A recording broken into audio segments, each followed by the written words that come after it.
Hello everyone, welcome to absolute vision. আজকে I protection related একটা video. আজকের দিনে যদি আপনি দেখেন, আজকের দিনে দিন দিন তাপমাত্রার পরিমাণ বলুন, পলিউশনের পরিমাণ বলুন, এবং দিন দিন আপনার ডিজিটাল ডিভাইস যেটা মোবাইল কম্পিউটার এর ইউজের পরিমাণ দিন দিন বেড়েই চলেছে।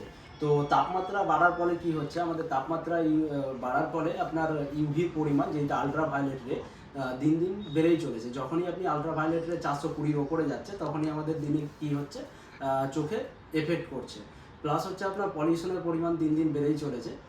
প্লাস হচ্ছে আপনি মোবাইল কম্পিউটার যখন ইউজ করছেন, মোবাইল কম্পিউটার থেকে একটা হার্মফুল রেজ বেরিয়ে আসছে। তা হার্মফুল রেজ যখন আমাদের চোখে যাচ্ছে, তখন সেইটাতে এফেক্ট করছে। তো হার্মফুল রেজ আপনার প্রোটেকশনের জন্য আপনি কি করতে পারেন, কিংবা ইউভি প্রোটেকশনের জন্য আপনি কি করতে পারেন। ইউভি প্রোটেকশনের জন্য আপনি একটা ব্লু ফিল্টার লেন্স ইউজ করতে পারেন, কিংবা একটা এআরসি সমেত লেন্স ইউজ করতে পারেন। এআরসি সমেত কিংবা ব্লু ফিল্টার সমেত লেন্স ইউজ করলে কি হচ্ছে, আপনার হার্মফুল রেজ যেটা, সেটাকে আপনি প্রোটেকশন পাচ্ছেন। প্লাস হচ্ছে আপনার নিজের চোখটাকে আপনি প্রোটেকশন করতে পারছেন। প্লাস হচ্ছে আপনি একটা পোলারাইজ সানগ্লাস ইউজ করতে পারেন, যার ফলে আপনি বাইরে যখন যাচ্ছেন তখন আপনার তাপ থেকে আপনি নিজেকে প্রোটেকশন দিতে পারছেন।